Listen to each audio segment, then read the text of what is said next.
గోదావరి గట్టున ఉన్న శ్రీ ఉమా మార్కండేయ స్వామి గుడి ఎదురుగా ఉన్న రేవును మహాశివరాత్రి సందర్భంగా గోదావరి పరిరక్షణ సమితి సభ్యులు శ్రమదానం చేసి పరిశుభ్రం చేశారు.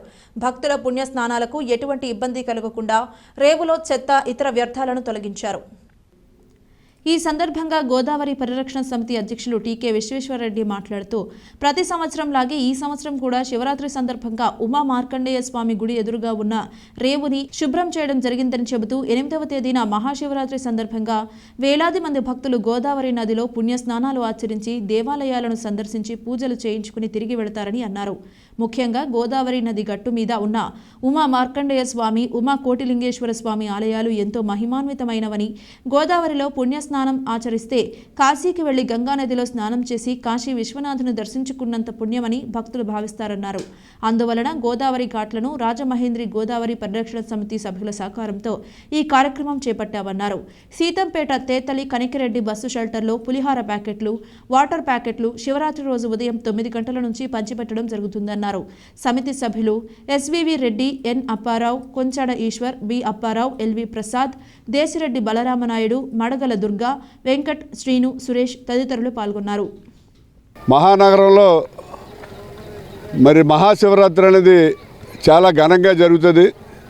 ఎందుకంటే రాజమండ్రి అంటే దక్షిణ కాశీగా పేరు. ఇక్కడ గోదావరిలో స్నానం చేస్తే కాశీలో గంగానదిలో స్నానం చేసినట్టుగా భక్తులందరూ కూడా భావిస్తారు. అందు గురించి ఇక్కడ వేలాది మంది రాజమండ్రి సరౌండింగ్ విలేజెస్ నుంచి వేలాది మంది వచ్చి ఇక్కడ గోదావరిలో స్నానం చేసి మహాశివుడి యొక్క దర్శనం చేసుకుంటారు. మరి ఇక్కడ ఈ కోట్లింగాల రేవుకి సంబంధించి ఇక్కడ ఉన్నటువంటి ఏర్పాట్లు, అలాగే ఇక్కడ క్లీనింగ్ అన్నీ కూడా అబ్జర్వ్ చేయడం జరిగింది. పోయిన సంవత్సరం కంటే ఈ సంవత్సరం మరి క్లీనింగ్ విషయంలో కానీ, అలాగే ఏర్పాట్ల విషయంలో కానీ కొంచెం లాస్ట్ ఇయర్ కంటే ఈ సంవత్సరం బాగుందనే చెప్పాలి. పుష్కరాల రేవుకి అక్కడ ఎన్టీఆర్ గారి కృష్ణుడి విగ్రహం దగ్గర నుంచి అవతల పక్క అంతా కూడా గోదావరిలో నాసు ఉంది. అదే విషయాన్ని హెల్త్ డిపార్ట్మెంట్ మన ఎంహెచ్ఓ గారికి చెప్తే నిన్న పడవల మీద మనుషులు పెట్టి అక్కడ నాసు అంతా కూడా తీయించడం కూడా జరిగింది.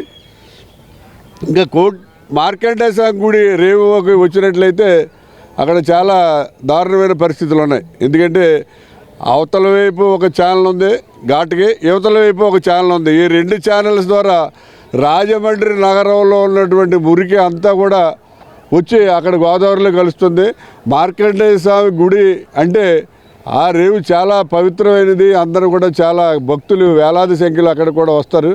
మరి ఈ ఛానల్స్ ద్వారా వచ్చే మురికిని ఆపాల్సిన అవసరం ఎంతైనా ఉంది. ఎందుకంటే ఆల్రెడీ ఈ మురికిని క్లీన్ చేయడానికి డెడికేటెడ్ ఛానల్ పెట్టారు. అలాగే అక్కడ ఒక క్లీనింగ్ ప్లాంట్ కూడా అక్కడ ఉక్కుపేట దగ్గర ఏర్పాటు చేయడం జరిగింది. అయినా ఇంకా ప్లాంట్ ఎరక్షన్ అవ్వలేదు కాబట్టి ఆ మురికినంతా గోదావరిలోనే వదులుతున్నారు.